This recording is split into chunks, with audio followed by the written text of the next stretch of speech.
But first, a perfect example of why the green energy revolution of this government is becoming a massive disaster, another embarrassment.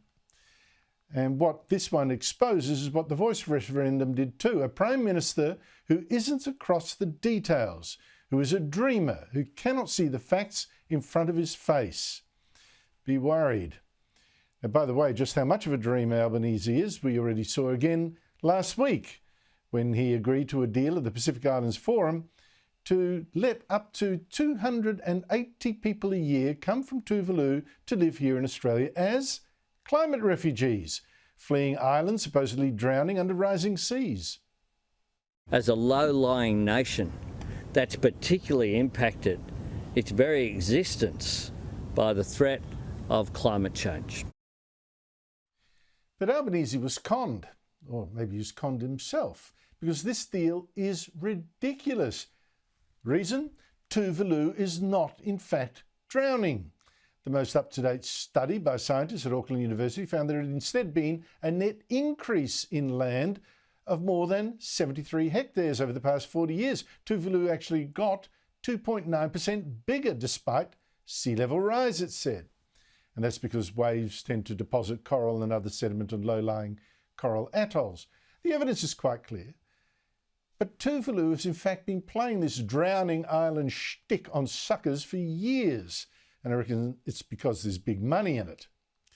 It's got a lot of aid as a result, including again from Albanese, aren't you surprised, by guilting naive Western leaders like him with lines like this.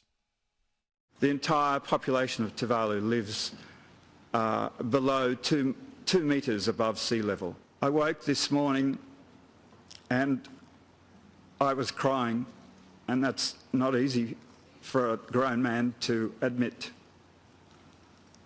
The fate of my country rests in your hands.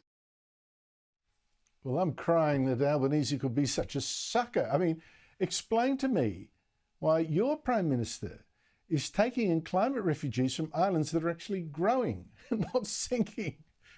I mean, how blinded by ideology do you have to be to do something like that? Well, stupid question. We saw just how blind with the Voice, didn't we? But Albanese's crusading on global warming is much more serious than bringing in another 280 Tuvaluans a year. And here we do get to his latest embarrassment. Now, already the Prime Minister's massive plan to replace most of our coal-fired electricity by solar and wind in just 7 years is a disaster that's forcing up electricity prices and leaving us short of power. But he also has a plan to make Australians buy more electric cars. In fact, the plan is half of all new car sales electric by 2030. Incredible. By forcing gassier and cheaper cars out of the market. Driving will be a luxury. Albanese has been so keen on electric cars and the recharges that they're going to need all around the country that he kept visiting again and again a Queensland plant called Tritium that makes recharges, claiming that this was a fabulous business and he had a plan to spend government money on things just like this. The truth is that the future is right here at Tritium. What we haven't always been good at is commercialising the opportunities which are there. And our Powering Australia plan is about doing just that. It's about seizing the opportunity that is there to deal with climate change. And just a few months ago, Albanese was at that Tritium company again, selling it and its recharges as our future, the kind of thing he had a plan for. This is my third visit to Tritium. Every time I come back, I hear about more revenue, more jobs being created, more countries where Australia is exporting to. This is a great success story here, and I congratulate everyone here at Tritium for their achievement. If those women behind him didn't look so convinced, maybe they knew something that he didn't, because all this shows that Albanese's got no business smarts at all and should not be in the business of splashing your money on his pet global warming schemes. How often does that have to be said? Government and business decisions do not mix. You see, Tritium has in fact lost an absolute fortune.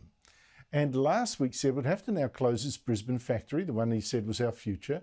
More than 200 jobs gone. And it's going to move to the United States to try to cut costs.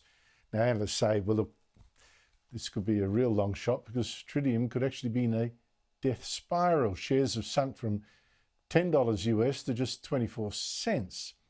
So when Albanese tells you that a green scheme is doing brilliantly, count your fingers. You could be very well dreaming yet again, like he did with The Voice, like he did with saving people from drowning islands, and like he's now doing with his energy revolution. And the bill for those dreams, when they turn into nightmares, I've got to warn you, they tend to go to you.